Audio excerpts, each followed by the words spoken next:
you in the name of the Lord Jesus. இன்னைக்கு உங்களை பார்க்கறதுல ரொம்ப சந்தோஷம். இன்னைக்கு உங்களோட கூட சேர்ந்து நான் பேச வந்திருக்கிற காரியங்கள் தலைப்பு என்னன்னா, யார் இந்த பரிசுத்த ஆவியானவர்? Who is this Holy Spirit ன்னு சொல்லி நான் பேச விரும்புறேன். ஏன் அப்படின்னா, இந்த கடைசி நாட்கள்ல நம்ம நிச்சயமாக தெரிஞ்சு கொள்ள வேண்டிய ஒரு மேஜரான விஷயம் என்னதுன்னா, அந்த பரிசுத்த ஆவியானவருடைய அண்டர்ஸ்டாண்டிங்.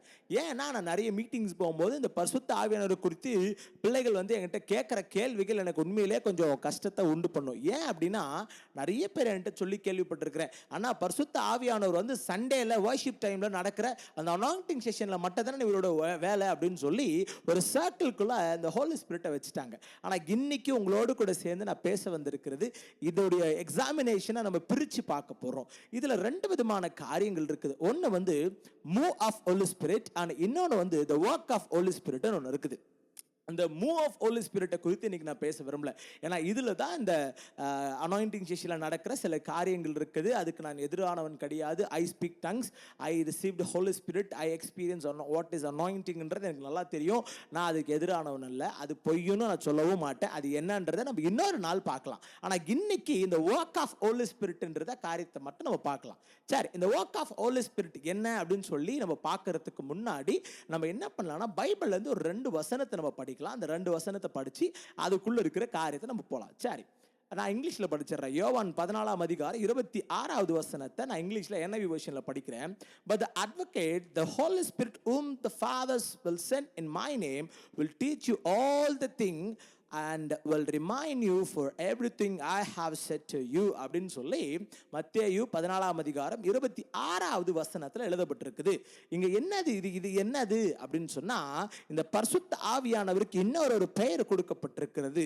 என்னது அப்படின்னு சொன்னா, இவர் ஒரு அட்வொகேட், ஒரு வக்கீலாக செயல்படுறார். இது மட்டுமான்னு கேட்டா இல்ல, இன்னும் பரிசுத்த ஆவியானவருக்கு சில பெயர்கள் கொடுக்கப்பட்டிருக்கிறது. அது என்னன்னா, கம்ஃபர்டர்னு கொடுக்கப்பட்டிருக்கிறது, பீஸ் மேக்கர்னு கொடுக்கப்பட்டிருக்கிறது, லைட் மேக்கர் அப்படின்னு கொடுக்கப்பட்டிருக்கு. இந்த மாதிரி நிறைய விதமான பேரானது பரிசுத்த ஆவியானவர் வேதத்தில் புதிய ஏற்பாட்டில் பலவித இடத்துல கொடுக்கப்பட்டிருக்கிறது. ஆனால் இதில் அட்வொகேட்ன்ற ஒரு வார்த்தை எழுதப்பட்டிருக்கு. இந்த அட்வொகேட்னா என்ன அப்படின்னா, நம்மளுடைய பிரச்சனையான காரியங்களை, நம்மளுடைய போராட்டத்தை நிமித்தத்தில் இவர் கூட நின்று நம்மளுடைய பிரச்சனைகளை மீட்டு நம்மை மீடுப்பார் அப்படின்ற ஒரு வார்த்தையானது இங்கே எழுதப்பட்டிருக்குது. அது மாத்திரமல்ல, அவர் என்ன பண்ணுவார்னா, நான் உங்களுக்கு சொன்னதை அவர் உங்களுக்கு நினைவு பண்ணுவார். அதாவது ஏசப்பா நமக்கு கொடுத்துட்டு போயிருக்கிற அந்த டாக்டரின் சத்தியத்திற்கு மாறாய் வருகிற சத்தியத்திற்கு எதிராய் நின்று பேசுகிறதற்கு நம்மை ஆண்டவர் உறுதிப்படுத்த, இதுதான் கரெக்டான சத்தியம், இதுதான் தப்பான சத்தியம் சொல்லி இந்த பரிசுத்த ஆவியானவர் நமக்கு உணர்த்துவார்னு சொல்லி வசனம் எழுதப்பட்டிருக்குது. அடுத்த ஒரு வசனத்தை நம்ம பார்க்கலாம். அதுல தான் கொஞ்சம் டெப்தா இருக்கும். அது என்னன்னா, யோவான் 16ஆம் அதிகாரம் 8வது வசனத்துல என்ன பட்டிருக்குது அப்படின்னு சொன்னா, நான் போகாவிட்டால் ஒரு காலத்திலும் பரிசுத்தவானவர் வரார் அப்படின்னு ஒரு வார்த்தை எழுதப்பட்டிருக்கிறது. அவர் பாவத்தை குறித்தும் நீதியை குறித்தும் நியாய தீர்ப்பை குறித்தும் உங்களை கண்டித்து உணர்த்துவார்னு சொல்லி வசனம் ரொம்ப அழகா தெளிவா யோவான் 16ஆம் அதிகாரம் 8வது வசனத்தில் எழுதப்பட்டிருக்கு. இதுல தான் நம்ம கொஞ்சம் கான்சென்ட்ரேட் பண்ண போறோம். என்னன்னா, பாவத்தை குறித்து அவர் என்ன பண்ணுவாரா, உணர்த்துவாராம். பாவம் செய்யும் போது, ஒரு தப்பு பண்ணும் போது, ஃபார் எக்ஸாம்பிள் இந்த வாலிப வயசுல பலவிதமான நமக்கு டெம்டேஷன்ஸ் வரலாம், இல்ல பலவிதமான காரியங்களுக்குள்ள நம்ம விழுந்திருக்கலாம். அந்த விழப்போகிற இந்த சூழ்நிலையில இந்த பரிசுத்த ஆவியானவர் என்ன பண்ணுவார்னா, டான் நீ பண்றது தப்பு, இது பண்ணக்கூடாதுன்னு சொல்லி கண்டித்து உணர்த்துறதற்கு இந்த பரிசுத்த ஆவியானவர் நமக்கு தேவையா இருக்கிறாரு.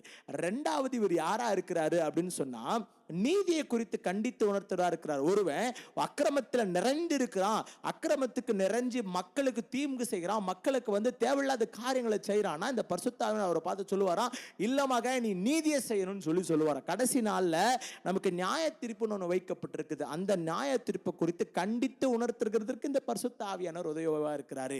இதை பார்த்து கொண்டிருக்கிற அன்பு வாலிப தம்பி, அன்பு வாலிப தங்கச்சிமார், பரிசுத்த ஆவியானவர் ஒரு குட்டி வளையத்துக்குள்ள நீங்க தயவு செய்து வச்சிடாதீங்க. ஒரு சர்ச்சோட ஈவெண்ட்ல இல்ல ஒரு பெரிய கன்வென்ஷன் மீட்டிங்ல மட்டும்தான் அப்பாவுடைய செயல்பாடு, ஆவியானவரோட செயல்பாடு இருக்குதுன்னு சொல்லி மாத்திரம் நினைச்சிடாதீங்க. ஆவியானவர் நமக்கு ஒவ்வொரு நாளும், ஒவ்வொரு மூமெண்ட்டும், ஒவ்வொரு நானோ ஃபிராக்ஷன் ஆஃப் செகண்ட்லயும் ஆவியானவர் நமக்கு உபயோகமா இருக்கிறாரு. நம்மளுக்கு பாவத்தை செய்யறதற்கு, பாவம் செய்யாம தடுத்து நிற்கிறதுக்கு இந்த பரிசுத்த ஆவியானவர் உபயோகமா இருக்கிறார். இதை பார்த்து கொண்டிருக்கிற வாலிப தம்பி, வாலிப தங்கச்சிமார்களுக்கு சொல்றேன், தயவு செய்து ஒருவேளை இத்தனை நாட்களாக பரிசுத்த ஆவியானவரை நீங்க பெற்றுக்கொள்ளல அப்படின்னு சொன்னா, இன்னைக்கு நான் சொல்றேன், இந்த பரிசுத்த ஆவியானவரை நீங்க 100% பெற்றுக்கொண்டா மாத்திரம்தான் உங்களோட பாவத்திலிருந்தும் உங்களுடைய நீங்க நீதி செய்யாமல் இருக்கும் போது கடைசி நாட்கள் அந்த நியாய தீர்ப்பான காரியங்களை நீங்க வந்து ஜெயித்து அந்த பரலோக ராஜ்யத்துக்குள்ள என்டர் ஆகணும். the Holy Spirit will help you to enter into the kingdom of God because he will instruct you are doing wrong, and this is absolutely against for Holy Spirit and absolutely against for God என்றது இந்த பரிசுத்த ஆவியானவர் சொல்லுவாருன்னு வசனம் எழுதப்பட்டிருக்குது. இந்த நாளில் நான் என்னோட லைஃப்ல நான் ஹோலி ஸ்பிரிட் என் வாழ்க்கையில் நடந்த பல காரியத்தில் நான் ஒரு குட்டி செக்மெண்ட் மாத்திரம் நான் சொல்றேன்.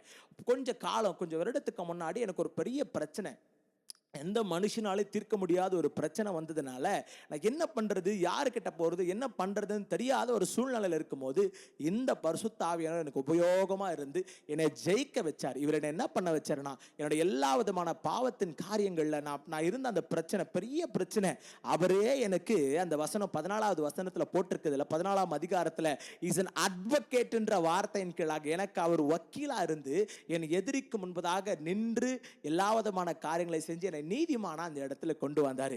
ரெண்டாவது நம்ம இந்த 16வது அதிகாரம் 8வது வசனத்துல பார்க்கிறோம்ல, கண்டித்து உணர்த்துகிற காரியங்கள்ல என்னோட கூட இருந்தாரு. எனக்கு அப்புறம் நான் ஃபர்ஸ்டே சொன்ன மாதிரி வெளிச்சத்தை கொடுக்கிறவர்னு சொல்லி டீப் டார்க்னஸ் ஆஃப் மை லைஃப்ல இருக்கும்போது he came and he give a everlasting light in my life. என் வாழ்க்கையில் ஒரு பெரிய வெளிச்சத்தை கொடுத்தார். அந்த வெளிச்சத்தினால தான் இன்னைக்கு உங்க மத்தியில் நான் டான் பிரகாஷா பேசி கொண்டிருக்கிறேன். ஒரு வேளை மறுபடியும் நான் கடைசியாக சொல்றேன், இந்த ஹோலி ஸ்பிரிட்டை குறித்து தவறான அண்டர்ஸ்டாண்டிங் நீங்க வச்சிருந்தீங்க.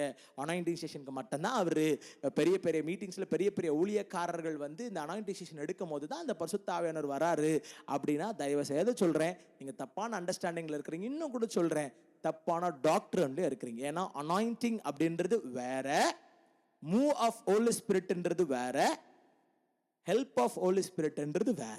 நமக்கு ஹெல்ப் ஆஃப் ஹோலி ஸ்பிரிட் இப்போ நம்ம இதை பார்த்து கொண்டிருக்கிறோம். மூவ் ஆஃப் ஹோலி ஸ்பிரிட்டை நம்ம இன்னொரு நாள் கட்டாயமாக பார்க்கலாம். இன்னைக்கு இந்த ஹெல்ப் ஆஃப் ஹோலி ஸ்பிரிட்டை கர்த்தர் உங்க கூட இருக்கிறாரா, உங்களை நடத்துறாரான்னு பார்த்து அதன்படி நடக்கும்போது நிச்சயமாக நான் சொல்றேன், உங்களோட பிரச்சனைகள், உங்களோட போராட்டங்கள், எல்லா விதமான காரியங்கள்ல இருந்து இந்த ஆவியானவர் விளக்கி உங்களை கிருபையாய் நடத்துறதுக்கு வல்லவராக இருக்கிறார். Thanks for watching this.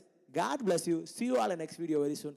Again, I'm telling you, receive the Holy Spirit and live your holy life through the help of Holy Spirit.